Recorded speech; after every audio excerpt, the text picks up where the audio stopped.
오늘의 말씀은 갈라디아서 1장 1절부터 10절까지 말씀입니다. 사람들에게서 난 것도 아니요 사람으로 말미암은 것도 아니요 오직 예수 그리스도와 그를 죽은 자 가운데서 살리신 하나님 아버지로 말미암아 사도된 바울은 함께 있는 모든 형제와 더불어 갈라디아 여러 교회들에게 우리 하나님 아버지와 주 예수 그리스도로부터 은혜와 평강이 있기를 원하노라. 그리스도께서 하나님 곧 우리 아버지의 뜻을 따라 이 악한 세대에서 우리를 건지시려고 우리 죄를 대속하기 위하여 자기 몸을 주셨으니 영광이 그에게 세세토록 있을지어다. 아멘. 그리스도의 은혜로 너희를 부르신 이를 이같이 속히 떠나 다른 복음을 따르는 것을 내가 이상하게 여기노라. 다른 복음은 없나니 다만 어떤 사람들이 너희를 교란하여 그리스도의 복음을 변하게 하려 함이라. 그러나 우리나 혹은 하늘로부터 온 천사라도 우리가 너희에게 전한 복음 외에 다른 복음을 전하면 저주를 받을지어다. 우리가 전에 말하였거니와 내가 지금 다시 말하노니 만일 누구든지 너희가 받은 것 외에 다른 복음을 전하면 저주를 받을지어다. 이제 내가 사람들에게 좋게 하랴, 하나님께 좋게 하랴, 사람들에게 기쁨을 구하랴. 내가 지금까지 사람들의 기쁨을 구하였다면 그리스도의 종이 아니니라. 네, 오늘 9월 첫날이죠. 오늘부터 우리는 갈라디아서를 공부하게 됩니다. 갈라디아서는 로마서와 더불어서 우리의 믿음, 우리 그리스도인의 믿음, 기독교의 복음, 이 이신칭이라고 우리가 말하기도 하는 행위가 아니라 오직 믿음으로 구원을 얻는다 하는 이 복음의 핵심을 가장 잘 전달하고 있는 서신들 가운데 하나라고 볼 수 있습니다. 자, 오늘 우리가 갈라디아서의 첫 본문을 방금 전에 읽었는데요. 오늘 본문을 보면 바울이 매우 격양된 심정으로 이 복음에 대해서 아주 강조하고 있는 것을 보게 됩니다. 그 이유가 분명히 있겠죠. 특별히 서신서는 편지글인데 이 편지를 받는 개인이나 공동체에 별 문제가 없으면 그저 인사하고 덕담하고 좋은 얘기하고 그렇게 끝나면 되는 일인데 이렇게 격양된 내용들이 담겨 있다는 것은 분명히 그 편지를 수신하는 개인이나 공동체에 문제가 있다는 것을 의미하는 것입니다.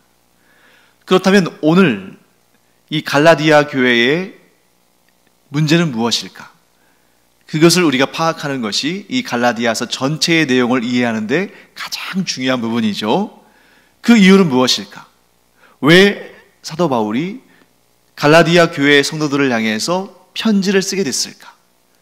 또 편지를 쓸 때 왜 사도 바울은 이렇게 격양된 심정으로 아주 강한 어조로 편지를 쓰고 있을까?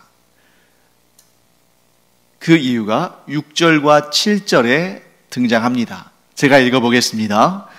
그리스도의 은혜로 너희를 부르신 이를 이같이 속히 떠나 다른 복음을 따르는 것을 내가 이상하게 여기노라. 다른 복음은 없나니 다만 어떤 사람들이 너희를 교란하여 그리스도의 복음을 변하게 하려 함이라. 자, 이 6절과 7절에서 연달아 나오는 표현이 있죠. 우리 귀에 들려야 되는데요. 그게 무엇입니까? 다른 복음. 다른 복음 때문에 사도 바울이 붓을 들었고 다른 복음 때문에 사도 바울이 이렇게 격양된 심정으로 갈라디아 교회 성도들에게 편지를 쓰고 있는 것입니다. 7절에서는 이 다른 복음이 무엇인가에 대해서 조금 더 자세한 정보를 전하고 있죠. 어떤 사람들이 너희를 교란하여 그리스도의 복음을 변하게 하려 한다. 지금 사도 바울이 화가 나 있는 이유를 아시겠죠? 어떤 사람들이, 분명히 나쁜 사람들이겠죠. 좋은 사람일 일 없고, 그들이 갈라디아 교회 공동체 안으로 침투해서, 사도 바울이 지금 앞서 이 갈라디아서를 기록하면서 맨 먼저 지금 인사하고 있잖아요. 나 그리스도의 종이다. 그런데 자기의 생명보다 귀하게 여기는 그리스도의 복음을 변질시키려는 사람들이 있다. 그러니 사도 바울이 가만히 있겠습니까? 편지를 써서 보내는 것입니다. 자, 바로 이 사실이 바울이 갈라디아서를 기록해서 갈라디아 교회 성도들에게 보내는 그 직접적인 이유가 됐습니다. 바울이 복음을 전했던 곳, 곧 이 갈라디아 지역, 이 갈라디아 지역 안에 침투한 이상한 나쁜 사람들이 있었고, 그들이 행한 악한 행위는 무엇입니까?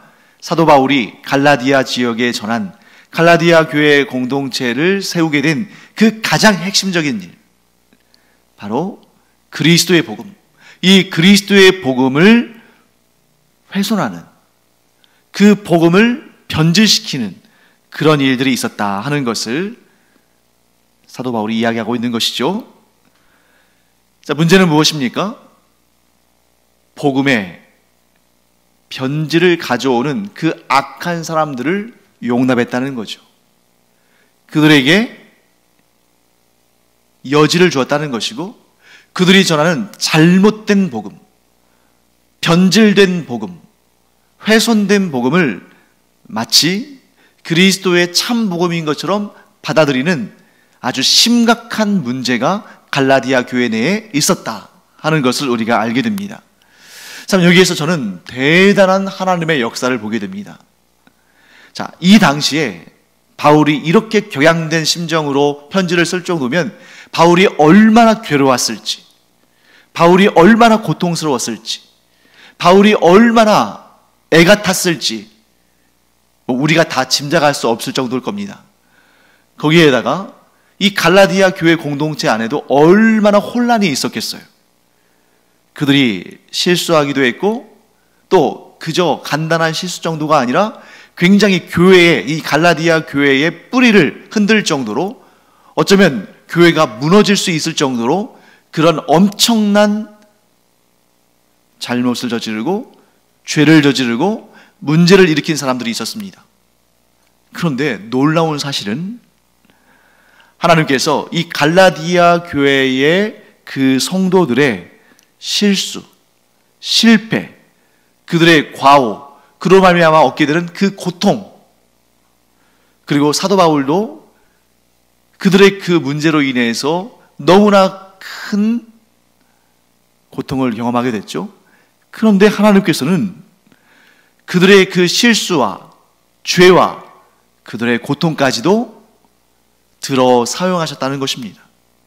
갈라디아 교회의 성도들은 물론 그 당시에는 심각한 죄를 저질렀고 심각한 과오를 범했으며 심각한 고통과 교회가 깨어지고 나눌 뻔한 그러한 문제들을 경험했지만, 하나님께서는 그 악한 것마저도, 곧 거짓 교사들, 이단들, 사이비들, 사탄의 조종을 받는 그러한 거짓 선지자들을 통해서 일어난, 그들로 인해서 일어난 그런 문제들마저도 하나님께서는 하나님의 은혜 가운데에 오늘날 우리에게, 우리가 이렇게 정확하고 견고하고 확실한 믿음을 가질 수 있도록 하나님께서 일하셨다는 것입니다. 이 사실을 통해서 우리가 뭘 알 수 있을까요? 우리는 실수하는 사람들입니다. 우리는 완전하지 않습니다. 우리에게는 문제가 있고, 또 우리는 죄를 지을 때가 있고, 또 여러 가지 문제로 인해서 우리가 실패하기도 하고 낙심하기도 하고 실족하기도 합니다. 그런데 능력의 하나님, 전능하신 하나님, 하나님의 자녀들을 위해서 모든 것이 합력하여 선을 이루게 하시는 하나님께서는 우리의 성공, 우리의 충성, 우리가 잘하는 것들, 우리가 자랑할 만한 것들, 이런 것들로도 일하시지만 그것으로만 일하시는 것이 아니라 우리의 실수와 실패, 우리의 죄와 허물, 우리의 문제들까지도 하나님께서 들어 사용하셔서 하나님의 놀라우신 역사를, 하나님의 그 구원의 역사를, 하나님의 복되시게 하시는 그 역사를 이루신다. 결국 승리자는 누굽니까? 하나님이시다. 하나님께서 이 모든 것을 통해서 가장 좋게 하신다. 그러므로 우리는 우리의 육신, 우리의 생각, 우리의 판단, 우리의 행하는 일들, 그것에 소망을 두어서는 안 됩니다. 언제든지 실수할 수 있거든요. 언제든지 실패할 수 있습니다. 그러므로 우리가 소망을 두어야 할 일은 오직 하나님이다. 오직 하나님께만 소망을 두어야 한다. 왜? 하나님께서는 우리가 보기에 좋은 것들뿐만 아니라 우리가 보기에 나쁜 것들, 악한 것들, 문제가 있는 것들마저도 하나님의 가장 선하신 그 역사를 이루시기 위해서 하나님께서 친히 사용하신다. 사랑하는 성도 여러분, 우리가 그 하나님의 능력을 알기에, 하나님의 그 품성을 알기에 일부러 실패하고 일부러 실족하고 일부러 잘못할 필요는 없습니다. 일부러 죄를 지을 필요는 없습니다. 그래서는 안 됩니다. 우리는 우리 나름대로 최선을 다해야죠.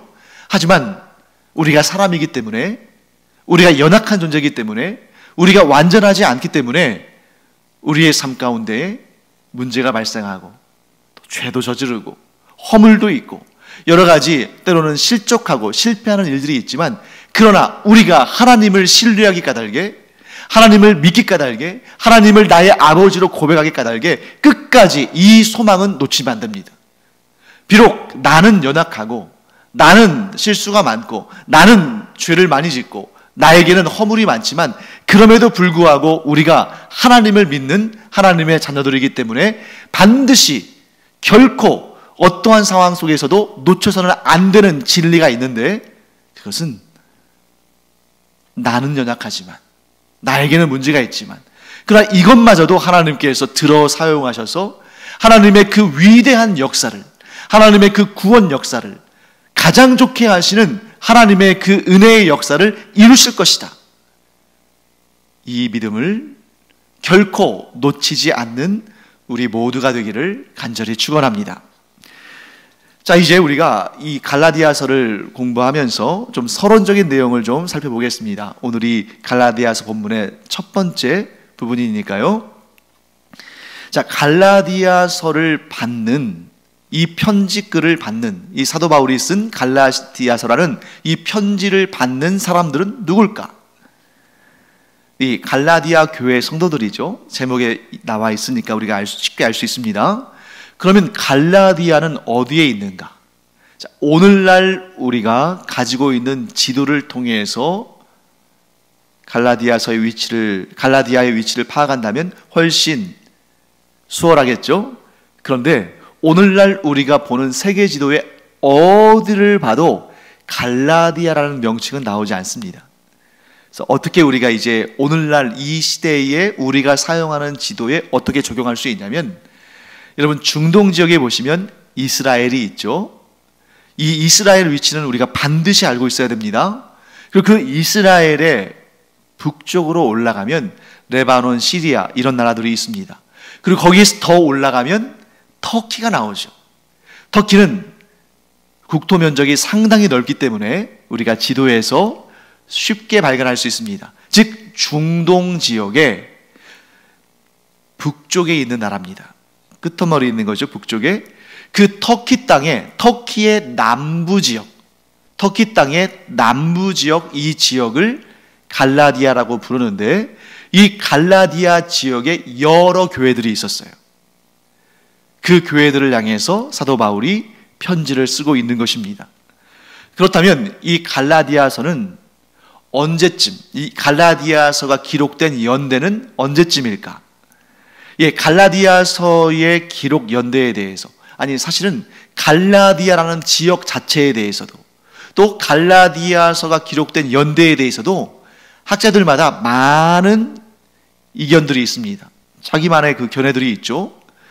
그런데 우리가 그 견해들 가운데 그래도 가장 또 사도행전이랄지 이런 역사적인 문헌들과 비교하면서 가장 근사치를, 그러니까 확정할 수는 없지만 이게 더 옳을 것이다 라고 추정하는 그런 내용들을 우리가 살펴봐야겠죠. 갈라디아서는 그 기록 연대에 대해서 다양한 견해가 제시가 되지만 사도 바울이 기록한 서신서들 가운데 가장 초기에, 즉 좀 보다 일찍 기록된 서신서들 가운데 하나로 볼 수 있습니다. 그래서 갈라디아서가 기록된 연대를 이 갈라디아서 안에 있는 내용들과 또 사도 바울이 선교 여행을 한 그 여정들이 자세히 기록되어 있는 사도행전의 기록들을 좀 비교해 보면서 유추할 때 아마도 이런 일련의 사건들의 순서 가운데 있을 거다 하고 추측이 되는데요. 자, 첫째, 사도 바울이 예수님을 만난 다음에, 부활하신 예수님을 만난 다음에 이제 하나님의 택하심을 받고 사도가 되죠. 그가 사도 바울의 그 사역의 초기에 선교사로 파송을 받는 그 교회가 있는데 그 교회가 어디냐면 안디옥 교회입니다. 즉 안디옥 교회에서 사도 바울과 바나바를 선교사로 파송을 해요. 그래서 사도 바울의 1차 선교여행, 2차 선교여행, 3차 선교여행 이런 내용들이 나오잖아요. 그렇게 사도 바울이 먼 곳까지 나가서 선교여행을 여러 차례 하는데 그때 베이스 캠프가 되어준 교회가 안디옥 교회입니다. 그런데 사도 바울이 이렇게 본격적으로 세계 선교 여행을 하기 전에 1차, 2차, 3차 선교 여행을 하기 전에 예루살렘 교회를 방문한 적이 있어요. 무엇 때문에 방문하냐면 사도 바울이 예루살렘 교회에 방문한 일들은 몇 차례 있을지 우리가 정확히는 왜냐하면 기록되지 않은 경우가 있을 수도 있으니까. 그런데 가장 대표적인 예루살렘의 방문은 2차례를 볼 수 있는데 하나는 예루살렘 교회에 이 안디옥 교회의 성도들이 모아준 구제금을 가지고 방문한 역사가 있습니다. 그 내용이 사도행전 11장에 기록되는데요. 이 예루살렘 교회에 기근이 있고 또 예루살렘 교회에 가난한 성도들이 많이 있었기 때문에 한번 가뭄이 닥치면 예루살렘 교회 안에 너무나 생활하기 힘든 그런 성도들이 있다는 거죠.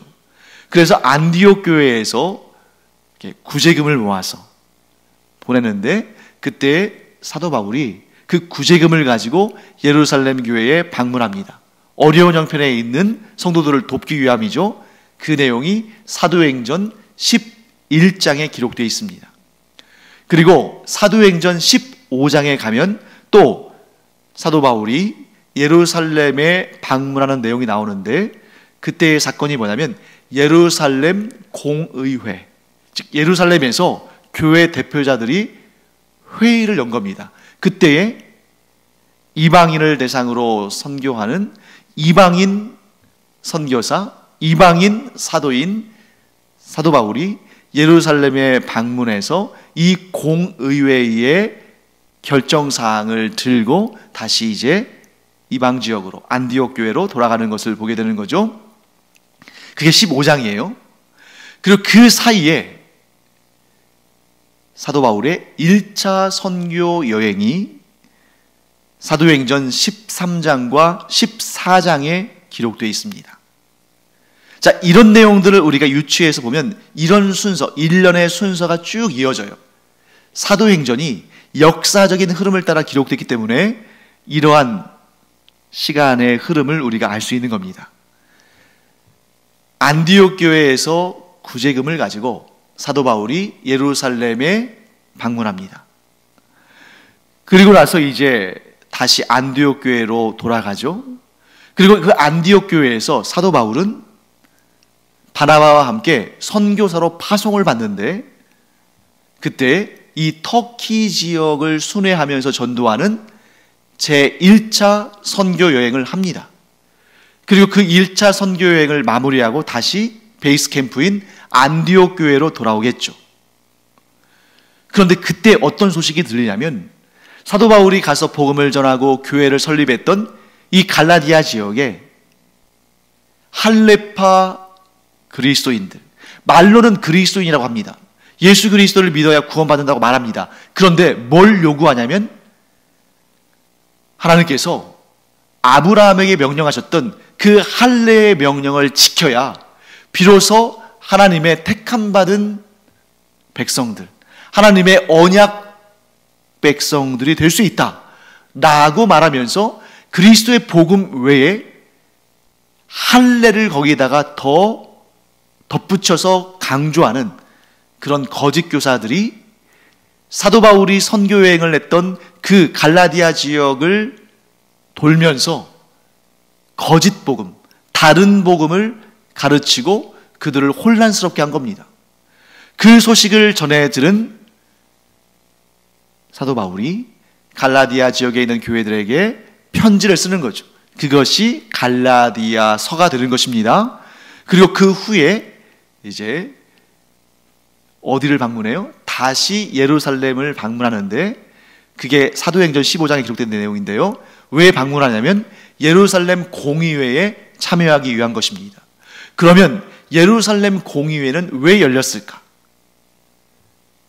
바로 이방인들이 있는 지역에 자꾸 거짓 선지자들, 거짓 교사들이 와서 할례를 받으라고 강요하니까 그런 내용들이 이제 예루살렘 교회에도 알려집니다. 그래서 이 문제, 과연 이방인들이 유대인들과 같이 할례를 받아야 되는가?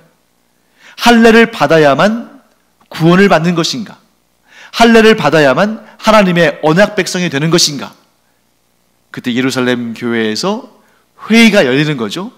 그리고 그 회의의 결과는 무엇입니까? 이방인들은 할례 받지 않아도 된다. 왜냐하면 구원은 할례라는 그런 언약의 징표를 통해서 이루어지는 것이 아니라 예수 그리스도를 믿는 믿음으로써 얻는 것이기 때문에 굳이 유대인도 아닌데, 유대인들이야 자기의 민족의 정통성이지만 유대인이 아닌 이방인들은 할례 받을 필요가 없다 하는 것이 가장 중요한 결정사항이 되는 것입니다. 그래서 이 결정을 듣고 그 내용을 받아서 이제 사도 바울이 다시 이방인 선교에 더 열심히 헌신하는 것이죠. 자, 이런 내용이 지금 갈라디아서가 기록된 그때의 그 어간에 이루어진 일들을 설명하는 것입니다. 자, 그러면 이제 보다 구체적으로 갈라디아 교회의 상황을 한번 볼까요? 자, 1차 선교 여행을 통해서 갈라디아 지역에 복음을 전한 사도 바울이 베이스 캠프인 안디옥 교회로 돌아갑니다. 그런데 얼마 되지 않아서 갈라디아 지역 교회들에게 문제가 생겼다는 소식을 들었죠. 그 문제는 무엇입니까?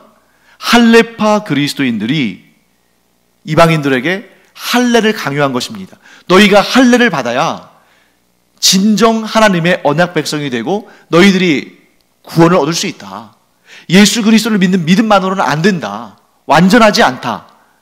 그것을 들어서 사도 바울은 뭐라고 말하는 것입니까? 다른 복음.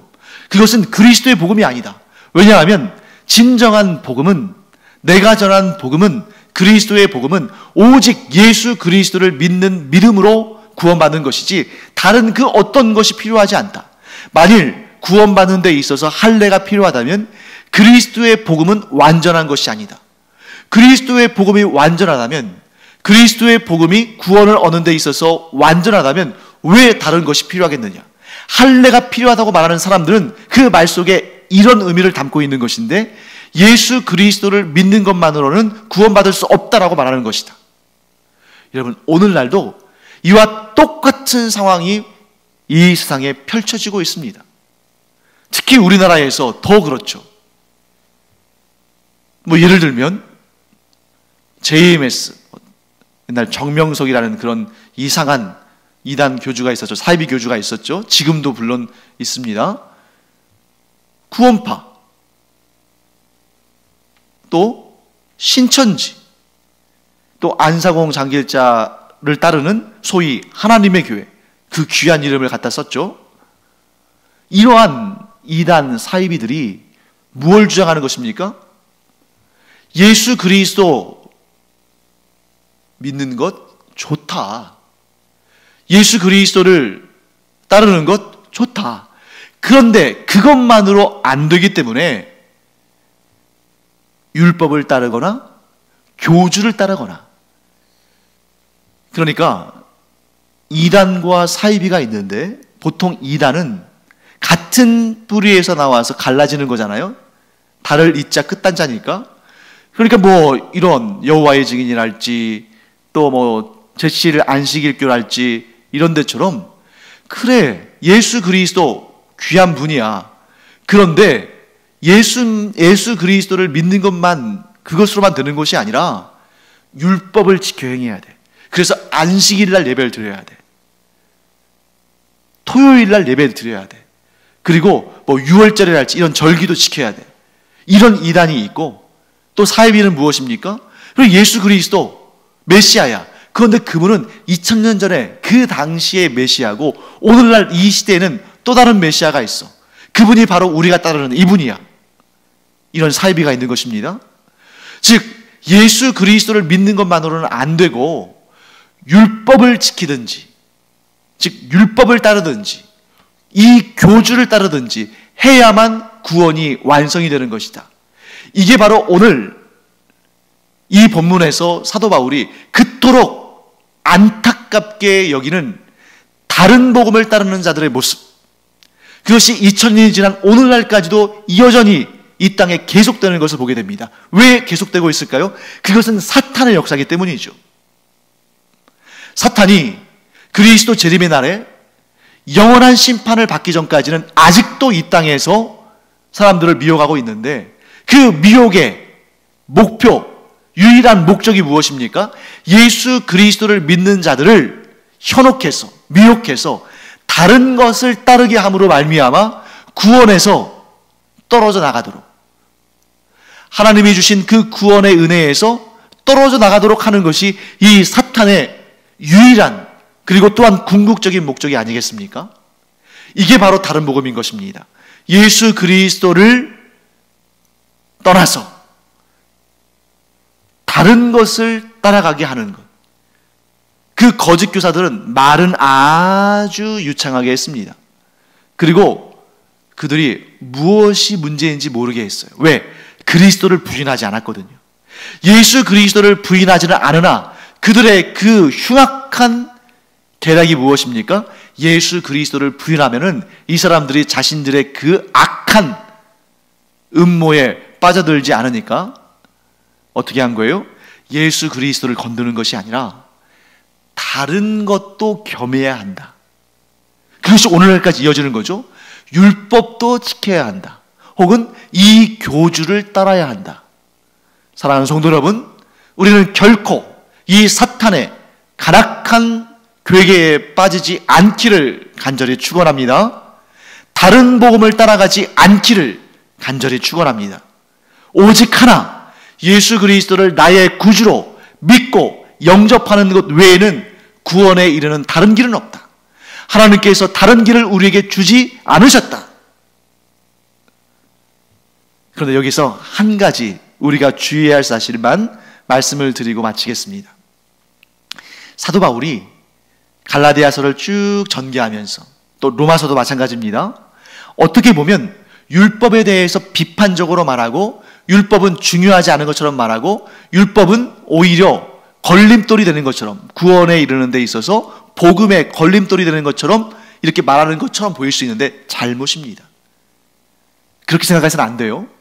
사도 바울이 경계하는 것은 율법적인 훼손된 복음을 말하는 것이지, 사도 바울은 율법을 잘못된 것으로 말하지 않습니다. 곧 순서가 중요한 것인데, 누구나 예수 그리스도를 구주로 영접하고 구원받는 것이 가장 중요하고 급선무입니다. 그래서 사도 바울은 지금 복음을 강조하고 구원에 대해서 강조하는 것입니다. 그러면 율법은 무엇이냐? 구원받은 하나님의 자녀들이 하나님께 칭찬받고 하나님께 상받고 또한 이 세상에 있는 많은 사람들에게 복음을 전하는 데 있어서 책잡히지 않기 위해서 거룩한 삶을 사는 데 필요한 거예요. 그런데 이 순서를 바꿔서 율법을 지켜야 구원받는다, 이렇게 돼버리면 그 문제가 되는 거죠. 그것이 무엇입니까? 율법적인 다른 복음, 율법적인 거짓 복음. 율법은 선한 것입니다. 율법은 복된 것입니다. 율법은 꼭 필요한 것입니다.